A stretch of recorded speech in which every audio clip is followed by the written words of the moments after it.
Thank you. Thank you very much. In preparing my talk for this occasion, I started from the assumption that, like so many others, you are concerned about the fact that in less than a couple of years we will arrive at a new millennium.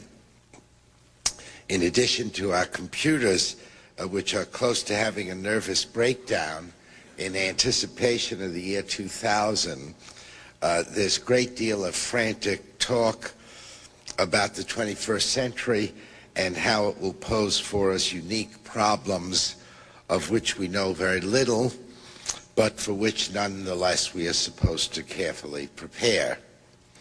Now, everyone seems to worry about this, business people, politicians, theologians, educators. So if you'll not think me patronizing, I should like to begin by putting your minds at ease.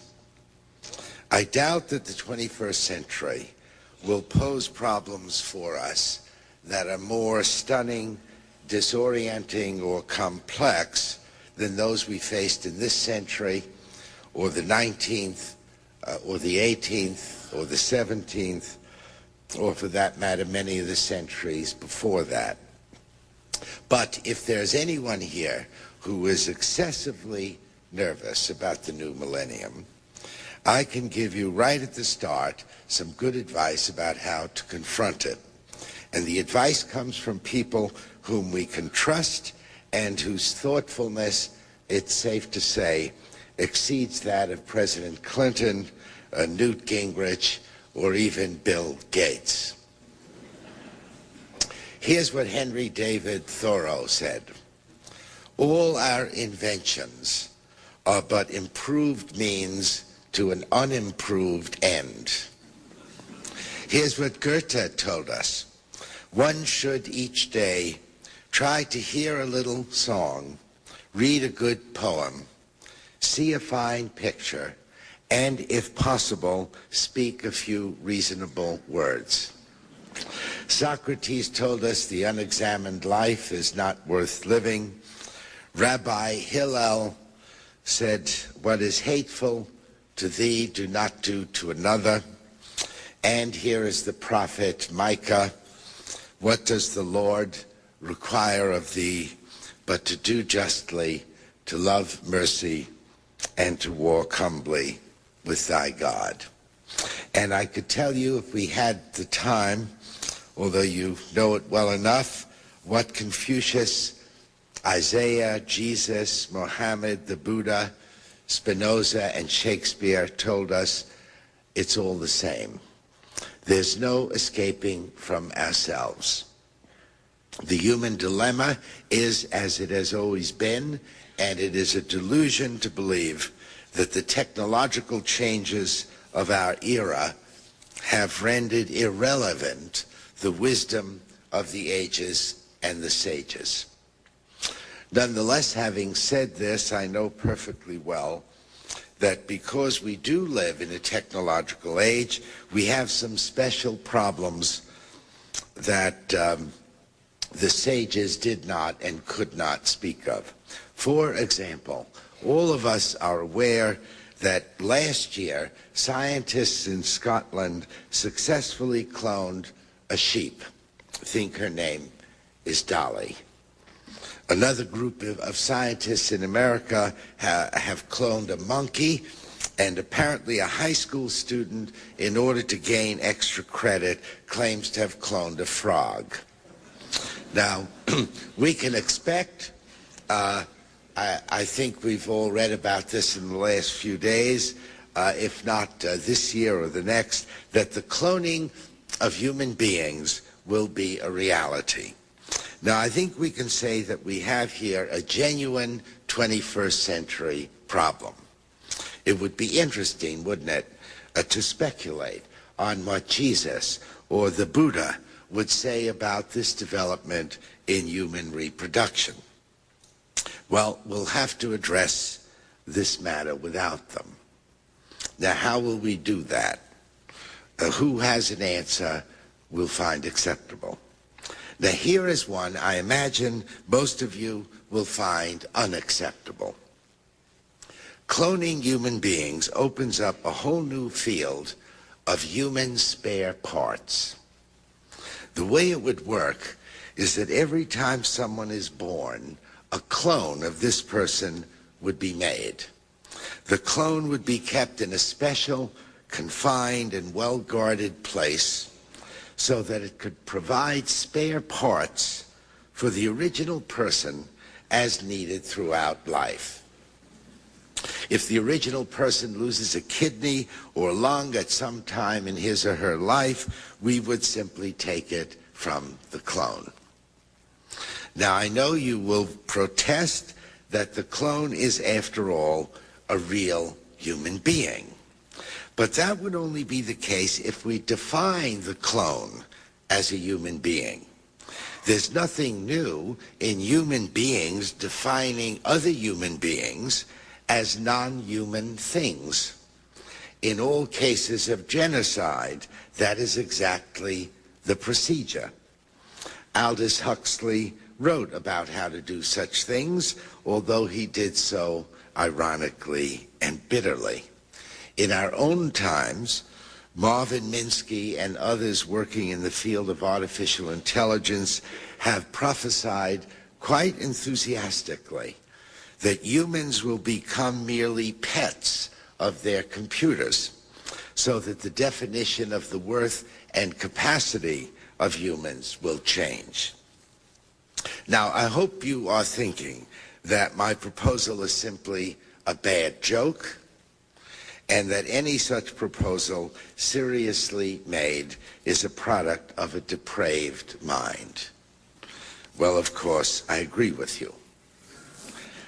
But it is difficult not to be depraved in the era in which we live. Here, for example, are a few sentences from a very popular book called Being Digital by Nicholas Negroponte, who is, not surprisingly, a professor at MIT. He says, and I quote, "In the next millennium, we will find we are talking as much or more with machines than we are with humans.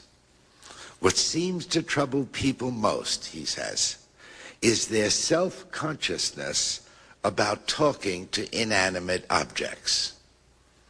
Now, Negroponte envisions a time when we may speak to a doorknob or a toaster, and he predicts that when we do, we will find the experience no more uncomfortable than talking to a telephone answering machine.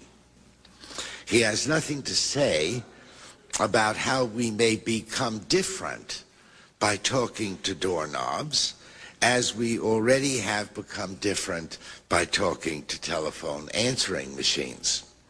Negroponte is concerned only that we adapt to our technological future. He nowhere addresses the psychic or social meaning of adaptation. People are quite capable of adapting to all sorts of things. Soldiers adapt themselves to killing. Children adapt themselves to being fatherless. Women can adapt themselves to being abused. I have no doubt that we can adapt ourselves to talking much more to machines than to people. We may even come to prefer it. But adaptation ought not to be equated with sanity. We may even come to prefer it. But adaptation ought not to be equated with sanity. It is possible to have a nation of adapters who are quite insane.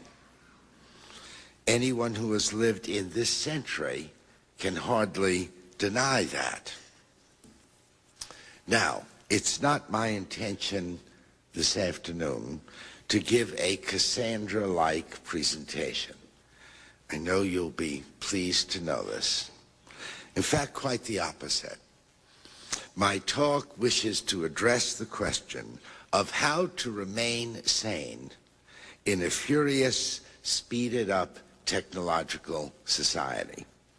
And the way I hope to do it is to provide you with 6 questions, the answers to which can provide insights into the way technology intrudes itself into a culture.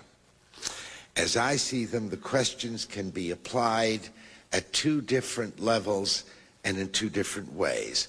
One can ask them about one's own life in relation to technology, and one can also ask them in relation to the general society.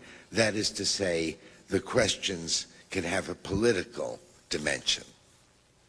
Now, when I'm done, if we have time, I would be happy to tell you, if you wish, how I have applied these questions to my own life, and you might be interested to know, since, as you can tell, I'm an eminently sane person. Now to my questions. Question 1 needs to be addressed when anyone tells us about a new technology. For example, interactive television, virtual reality, high-definition TV, the information superhighway, or whatever. The question is this: what is the problem to which this technology is a solution? Now, this question needs to be asked because there are technologies that are not solutions to any problem that a normal person would regard as significant. Although Vice President Al Gore is certainly a normal person, I am skeptical of the reasons even he gives for us spending billions of dollars to create an information superhighway. He says repeatedly that the highway will provide each of us with access to 500 or perhaps even 1,000 television stations. I am therefore obliged to ask, is this a problem most of us yearn to have solved? Indeed, need to have solved? Do we believe that having access to 40 or 50 stations, as we now do, is inadequate, and that we cannot achieve a fulfilled life unless we have 1,000 stations to choose from? What exactly is the problem to be solved here? Well, whatever it is, we are entitled to ask about it and even to be skeptical about it. A good example, by the way, of when such skepticism was helpfully applied concerns a question raised some years ago, a political question, as it turned out, as to whether or not the United States government should subsidize the manufacture of a supersonic jet. Both the British and French had already built SSTs, and a serious debate ensued in the halls of Congress and elsewhere as to whether or not we should have one of our own. And so the question was asked: what is the problem to which the supersonic jet is the solution? The answer, it turns out, was that it takes 6 hours to go from New York to LA in a 747. In a supersonic jet, it can be done in 3. Now, most Americans, I'm happy to say, did not think that that was a sufficiently serious problem to warrant such a heavy investment. Besides, some Americans asked, what would we do with the 3 hours we saved? And their answer was, we'd probably watch television. And so the suggestion was made that we put television sets on the 747s and thereby save billions of dollars. Now, in addition to this, another question was asked. Well, before I get to that, I should mention that 2 years ago, I went to buy a car, a Honda Accord, and which I'd been told was a pretty good car. And when I went to get it, the salesman told me that it had cruise control, for which there's an extra charge. And so I asked him, what is the problem to which cruise control is the solution? And he said, well, no one had ever asked him that question before. But then he said, it's the problem of keeping your foot on the gas. So I said, well, I'd been driving for 35 years, and I'd never really found that to be a problem. He said the car had electric windows, so you know what I asked him. And he was ready for me this time. He said, it's the problem of having to do this, or worse, this. I told him that I didn't really think this was a problem, and besides, I'm an academic and I live a rather sedate life, and a little exercise here and there. But I bought the Honda Accord with cruise control, with electric windows, because you cannot get that car without those things, which is worth just keeping in mind, because many people will say new technologies always increase our options. And of course, very often they do. But they just as frequently decrease our options, and we have to keep that in mind when we think about new technologies. Now, here's another question that I think we need to ask as a follow-up to the first one. After one has answered the question, what is the problem to which a particular technology is the solution, I think one must ask, whose problem is it? Now, in the case of the SST, the problem of getting to LA or London faster than 747s could do it was largely a problem for movie stars, rock musicians, and corporate executives.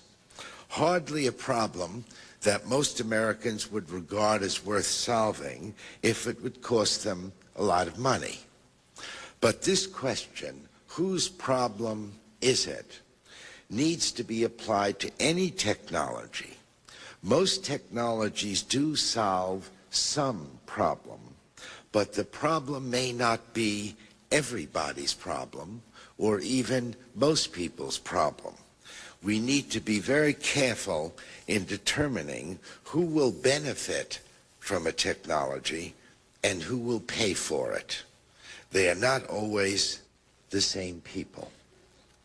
But let's say we have found a technological solution to a problem most people do have. We now come to a third question.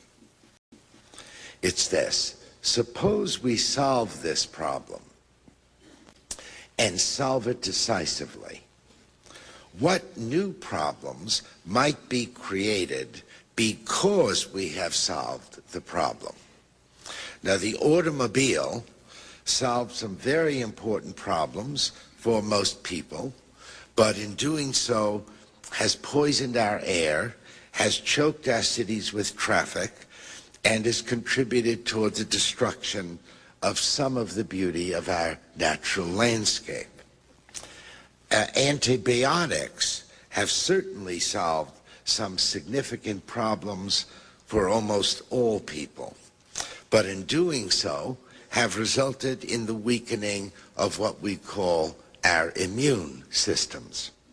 Television has solved several important problems, but in solving them has changed the nature of political discourse, has led to a serious decline in literacy, and has even made the traditional process of socializing children difficult, if not impossible. Now, it's doubtful that you could think of any single technology that did not generate new problems as a result of its having solved an old problem. Of course, it's sometimes very difficult to know what new problems will arise as a result of a technological solution. Benedictine monks invented the mechanical clock in the 13th century in order to be more precise in performing their canonical prayers, which they needed to do 7 times a day. Had they known that the mechanical clock would eventually be used by merchants as a means of establishing a standardized workday and then a standardized product, that is, that the clock would be used as an instrument for making money instead of serving God, the monks might have decided that their sundials were quite sufficient. Had Gutenberg foreseen that his printing press with movable type would lead to the breakup of the Holy Roman See, he surely would have used his old wine press to make wine and not books. In the 13th century, perhaps it didn't matter so much if people lacked a technological vision, perhaps not even in the 15th century. But in a technological society such as ours, we can no longer afford to move into the future with our eyes tightly closed. We need to speculate in an open-eyed way about negative possibilities. But as I've said, it's no easy matter to know what sorts of problems a new technology will generate. To produce interesting and responsible answers requires knowledge of the history of technology and of technology's social effects and of the principles governing technological change, all of which, I'm sorry to say, most Americans know little about. In fact, the average college-educated American cannot tell you, given a 1,000-year margin of error, when the phonetic alphabet was invented, or given a 500-year margin of error, when the printing press with movable type was invented, let alone say anything intelligible about the social and psychic effects of these inventions. Well, we'll probably need to do something about that in the years ahead. But it's not sufficient to reflect in a general way on the possible costs of technology. In order to give some focus to our reflections, we have to pose a fourth question. It's this: which people and what institutions might be most seriously harmed by a technological solution? Now, this was the question, by the way, that gave rise to the Luddite movement in England during the years 1811 to 1818. The people we call Luddites were skilled manual workers in the garment industry at the time when mechanization was taking command and the factory system was being put into place. They knew perfectly well what advantages mechanism would bring to most people, but they also saw with equal clarity how it would bring ruin to their own ways of life, especially to their children who were being employed as virtual slave laborers in factories. They resisted technological change by the simplistic and in the end useless expedient of smashing to bits industrial machinery, which they continued to do until they were imprisoned or killed by the British Army. Now, no one knows where the word Luddite came from, but the word has come to mean a person who resists technological change in any way, and it's usually used as an insult.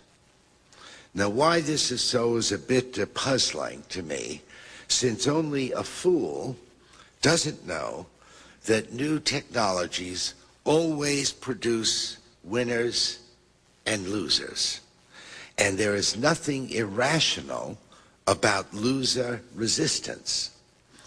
Bill Gates, who is, of course, a winner, knows this. And because he is no fool, his propaganda continuously implies that computer technology can bring harm to no one. Well, that's the way of winners. They want losers to be grateful and enthusiastic, and especially, best of all, to be unaware that they are losers. Let's take school teachers as an example of losers who are deluded into thinking they are winners. Now, I think you'll agree with me if I say that we need more teachers and that we ought to pay more to those we have. I think you could hardly disagree that school boards are resistant to hiring more teachers and to paying them more, and that they complain continuously about a shortage of funds. Now, this resistance and those complaints notwithstanding, the fact is that school boards are now preparing to spend in the aggregate billions of dollars to wire schools in order to accommodate computer technology, and for reasons that are by no means clear. There certainly does not exist any compelling evidence that PCs or the internet or any other manifestation of computer technology can do for children what good, well-paid, underburdened teachers can do. So, where is the outcry from teachers? They are losers in this deal, and they are serious losers. Here, for example, is an announcement of an insult to teachers, which I could have used many others, but this one is from June 1996 edition of the Washington Post. I'm quoting. The state is, but this one is from June 1996 edition of the Washington Post. I'm quoting. The state of Maryland plans to connect every public school to the internet this year, part of a $53 million effort to give students greater access to far-flung information via computer, Governor Paris and Clendening announced yesterday. I'm still quoting. Despite mixed reviews by national analysts who have studied computer use in schools, the plan calls for each of Maryland's 1,262 public schools to have at least 2 computer terminals linked to the internet before winter, and for every classroom to have 3 to 5 such terminals within 5 years, unquote.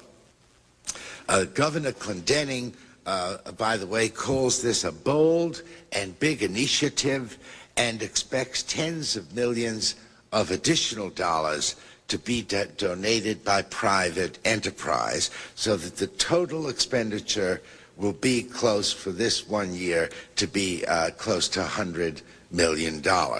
Here is his justification, and again, I quote, "Accessing information is the first vital step in understanding and ultimately improving the world we live in," unquote. Now, let's put aside the fact that at best this is a problematic claim and at worst nonsense. Let's also put aside the fact that even if the governor's claim is true, American students already have an oversupply of sources of information and do not require a multi-million-dollar investment to be well-informed citizens. Putting all that aside, will you agree with me that the following hypothetical statement, which I'm making up, would be happier news and more rational for both teachers and students? Quote, I'm quoting my own statement.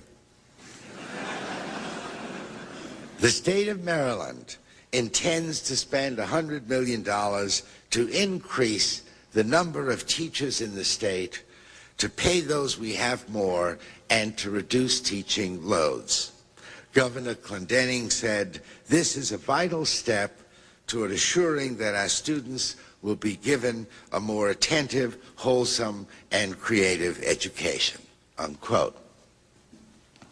Now, I should think most teachers would support such an investment, but we hear very little from them on this score. In fact, many teachers are thrilled, absolutely thrilled, by the thought of a $100 million investment in computer terminals. Bill Gates loves this sort of stupidity. Here is a fifth question. What changes in language are being enforced by new technologies, and what is being gained and lost by such changes? I feel sure you'll agree with me that no matter what new media come into our lives, language will remain our most indispensable medium, and that it's always a serious matter when new meanings arise or old ones are lost. Think, for example, of how the words community and conversation are now employed by those who use the internet. I was asked a couple of summers ago if I'd be willing to have a conversation with Seymour Papert, who's a very distinguished technophile up at MIT, and he's written some good books about it. And I said, sure, I'd be happy. When will he be in New York? The guy said, well, he's not coming to New York. He's on vacation in Cape Cod. And I said, well, I have no intention to go to Cape Cod. And they said, no, you don't understand. You will do this through email. So I said, this is not a conversation. Email is two guys typing messages to each other. Don't you agree? I mean, two guys typing messages to each other doesn't have anything about it that is similar to a conversation, or at least very little about it. So I said I would do it, but they dare not call it a conversation. I said, you can say, Postman and Papert typed these messages to each other, and then you can print it. And as for the term community, by the way, as it's used on the internet, you should examine that very carefully, because it's almost being used in the way opposite to the usual meaning of community. Most people, when they talk about they're joining a community on the internet, mean they've joined with people of similar interests. Now, the more traditional meaning of the word community seems to me that these are people who do not necessarily have the same interests, but who must negotiate and accommodate their differences for the sake of social harmony. So it's almost the opposite meaning. Think of how we've changed the meaning of political debate. I mean, perhaps the most interesting change. If you used Lincoln and Douglas debates as your example, You know that not untypically, Lincoln would speak for 3 hours, Douglas for 3, Lincoln would have an hour for rebuttal. Then they'd go to Springfield or Ottawa, and it'd be the other way around. Douglas for 3, Lincoln for 3, and then Douglas with an hour for rebuttal. Our version is Barbara Walters says, this question is for you, Senator Dole, after which the President Clinton, will have 2 minutes to rebut. What do you think is the cause of the problem in the Middle East, and how will we solve it? Now, the laugh is on us, because we say to each other next morning, did you see the debate last night? We have to think of how new technologies change meanings of words, like participatory democracy.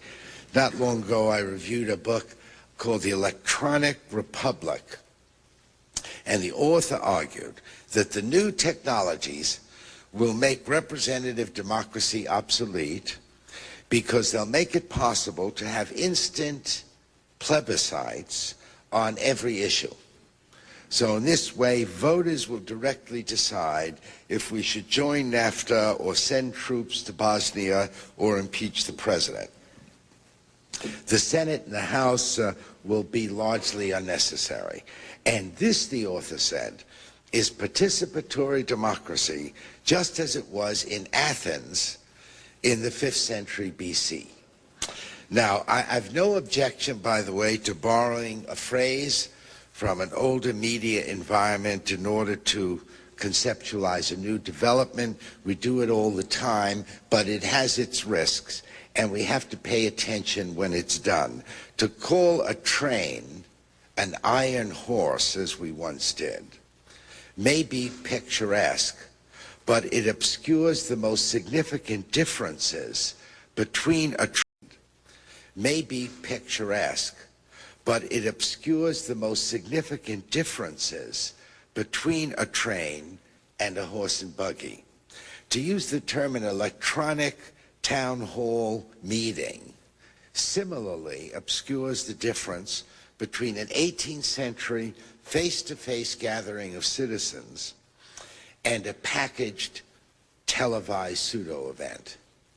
To use the term distance learning to refer to students and a teacher sending email messages to each other, well, it may have some value, but it obscures the fact that the act of reading a book is the best example of distance learning possible, because reading not only triumphs over the limitations of space and co-presence, but of time as well.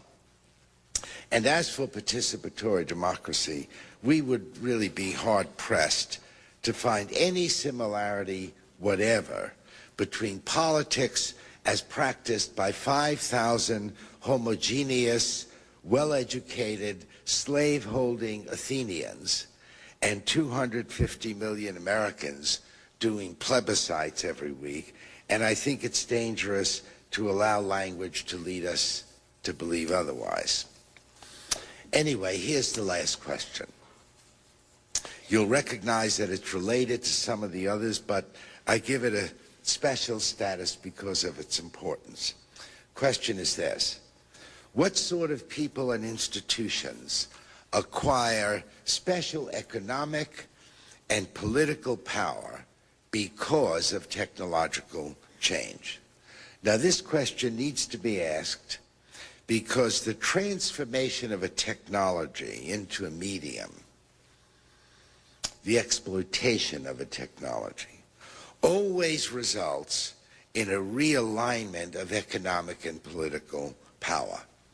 And I don't say this as a criticism of anyone, but as a fact. A new medium creates new jobs and makes old ones obsolete. A new medium gives prominence to certain kinds of skills and subordinates others. Ronald Reagan, for example, could not have been president were it not for television. I mean, this is a man who rarely spoke precisely and never eloquently. And yet he was called the great communicator. Now, why? Because he was magic on television. His televised image projected a sense of authenticity, intimacy, caring, tradition, and it didn't much matter if citizens agreed with what he said or even understood what he said. Television gives power to some while it deprives others, and that is true of every important medium. And this fact has always been understood by intelligent entrepreneurs who see opportunities emerging from the creation of new media. And that's why media entrepreneurs are the most radical force in culture. They are interested in maximizing profits of new media and do not usually give much thought to large-scale cultural effects.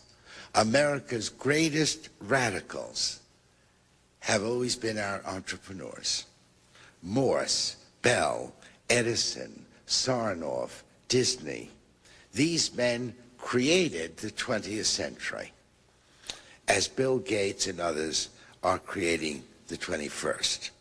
I don't know if much can be done to moderate the cultural changes that media entrepreneurs will enforce, but citizens ought to know about what is happening and keep an attentive eye on such people. Well, there are many other questions I could suggest, but for now, I stick with these six. What is the problem that this technology will solve? Whose problem is it? What new problems will be created by solving an old one? What people and institutions will be most seriously harmed? What changes in language are occurring as a result of technological change? And what new sources of economic and political power will emerge? Now, my final point is that I hope you do not have the impression that the questions I've posed represent the outlook of a particular political ideology, as I see them, or at least intend them to be seen. These questions are not the questions of radicals, liberals, conservatives, or any other politics, including Luddites. The answers one gives may have an ideological cast, but the questions are those of anyone who wishes to begin understanding media, and I hope you'll take them as seriously as I do. Thank you very much.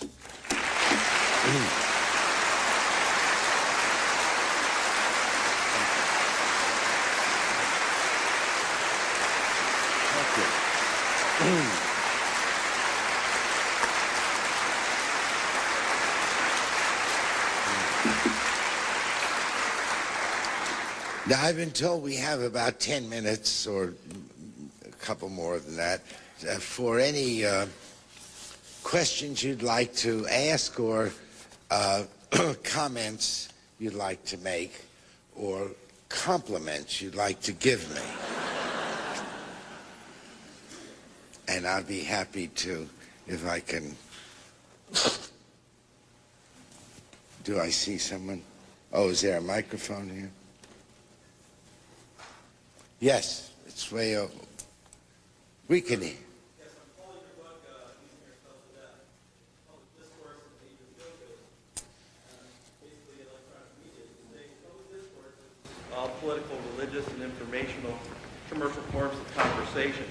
You said that electronic media has irreversibly changed the character of our symbolic environment. And you say that much of our conversation happens through symbols and metaphors. Could you speak speak more about how it affects our religious discourse? Who are you?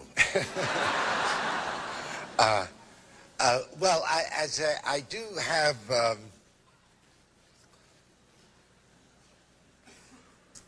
In what spirit do you ask this question? I do have a chapter in the book you're holding. I think I call it "Shuffle Off to Bethlehem," and try to make the point there that, speaking mostly about television there, the television tends to be hostile to the idea of religion. And in part, I mean, for a lot of reasons, one of them is that I think it encourages blasphemy. Some of the old-timers in the audience will remember when there was a Catholic priest on television, Bishop Sheen. Do you remember Bishop Sheen? And he was very handsome and very dramatic and charismatic. And except maybe for the Milton Berle show, his program may have been the most watched TV program of the time. He was taken off the air, not by TV, but by the church, because people began to love Bishop Sheen more than Jesus or more than God. More than Jesus or more than God. Television has that power to create icons. And so Sheen was taken off television. They sent him, I don't know where, some place like Rochester, New York, and he was never heard from again. Billy Graham, I'm sort of rambling here, it's such a vast subject. Billy Graham, Jesus said, doesn't Jesus say, wherever two or three are gathered in my name, there I am. Now, Billy Graham thinks that wherever 30 million people are gathered in Jesus' name, Billy Graham is there. So the point, just to be simple, because we don't have as much time as we would need, that here's the point that I was trying to make. That, well, first of all, television always tries to provide people with what they want. And enduring religions do not do that. Religion provides people with what they need, not with what they want. And so you have a clash of two different institutions. And if you've looked at the kinds of religious programming they have on television, mostly done by evangelicals, it's strictly, it's done like any television show.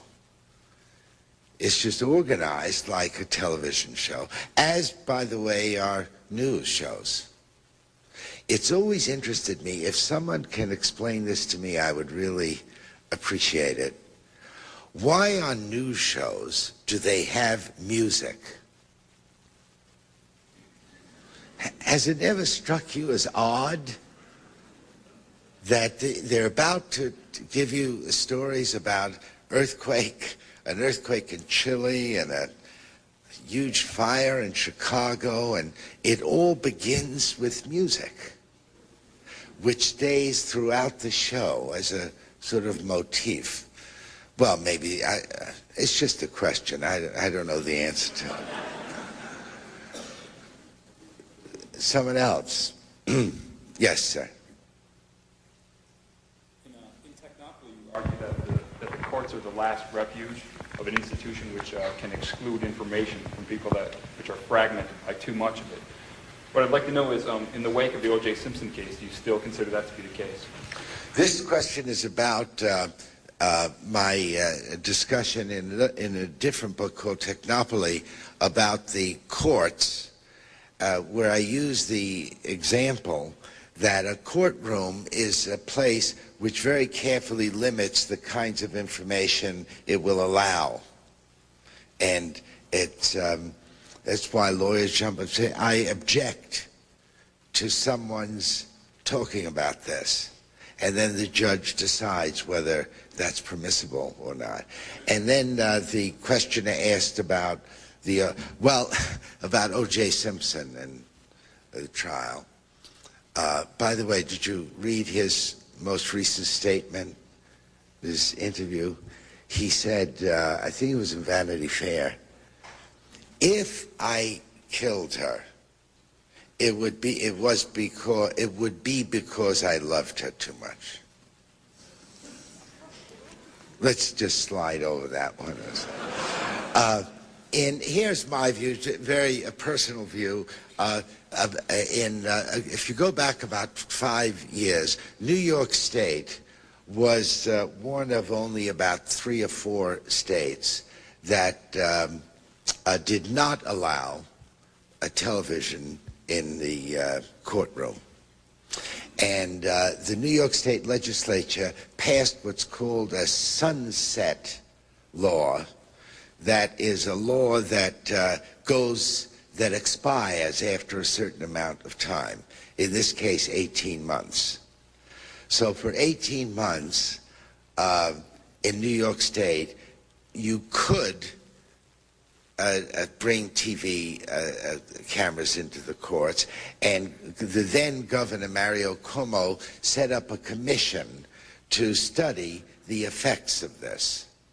And I was appointed to that commission, and we did study it, and we did interesting research. The reason the legislature gave for allowing it was that they said Americans were insufficiently knowledgeable and respectful of our judicial system. If you allow the average person to see what goes on in the courtroom, their knowledge and their respect will increase. Here's an interesting sidebar on that. Of course, we found out after 18 months, no one knew anything more or had greater respect for the courts. In fact, respect had decreased. But people who were interviewed knew some interesting things. Like people would say, well, I know that lawyers are officers of the court. Say, hey, that's true.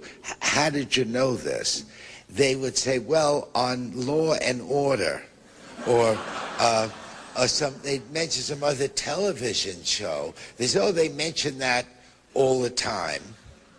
We did find out, of course it's terrifying, that 1 out of every 3 people we interviewed, because this is New York State, I'm sure it's different in Michigan, but 1 out of every 3 who had been on a jury, that's important, 1 of every 3 who had served on a jury did not know that a person is to be considered innocent until proven guilty, which terrified us because certainly on any felony case, that's almost the first thing the judge would tell the jury.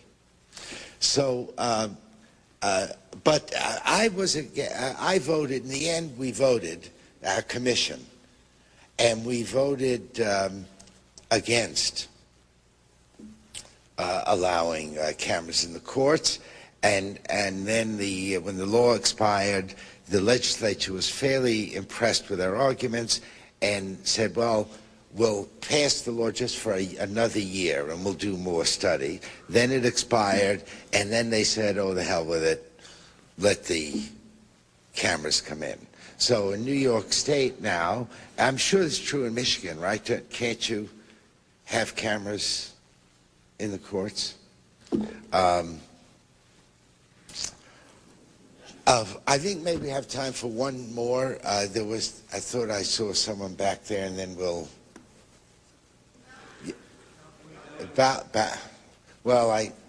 Is there someone in the balcony? Sounds like a, what? That balcony. Oh, there's, thank you.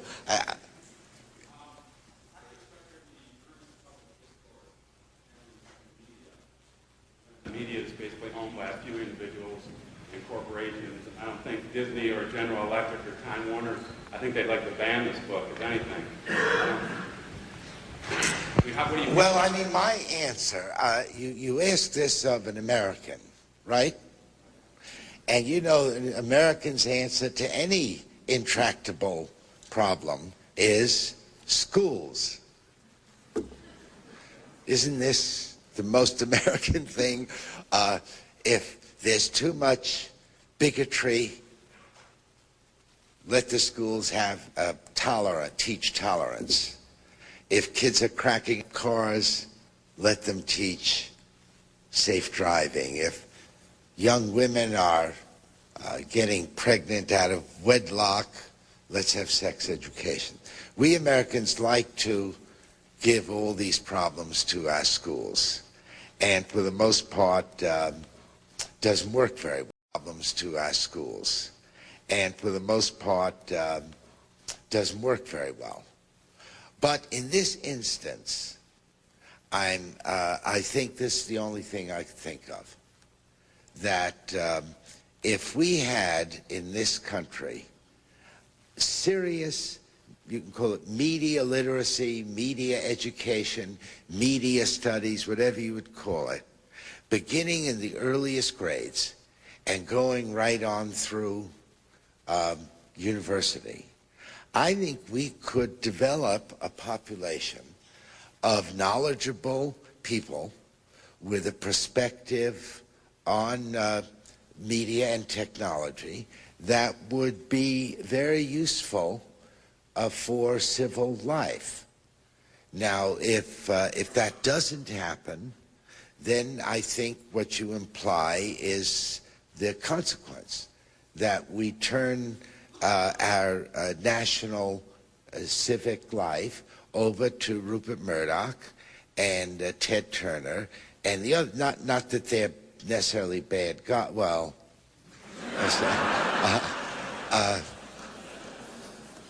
by the way, a final point.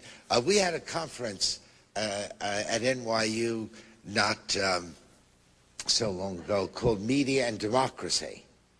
And on the panel was one of, we had just hired him, stolen him from Johns Hopkins, a very good media critic, Mark Crispin Miller, who joins our faculty in, actually now, I think, this term.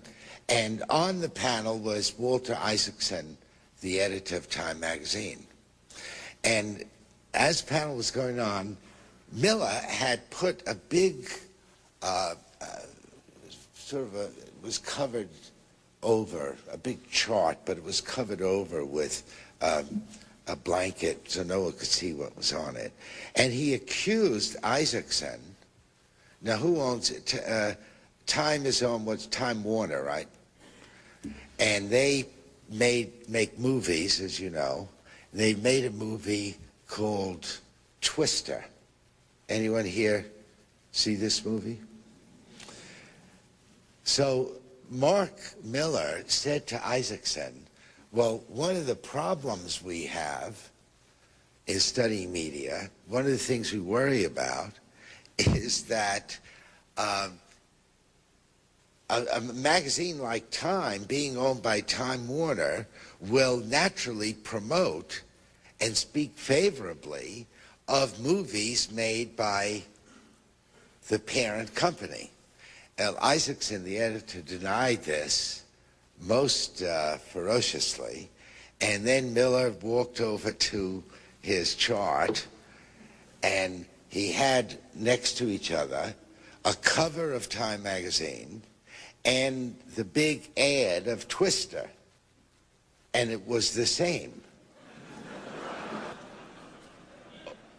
Well, a lot of people thought that was dirty pool, but it was delightful that he did it. It is a problem. And Mark Miller, by the way, has done a wonderful work published mostly in The Nation magazine on who owns what, not just in television, but in the music industry, in the movie industry, and so on. And so it's a serious problem. But I think that if we took all of these issues very seriously and made the study of them a heavy component of what young people talk about and do in school, we would get a population of very sophisticated people, and I don't think we'd need to worry about it so much then. Thank you very much.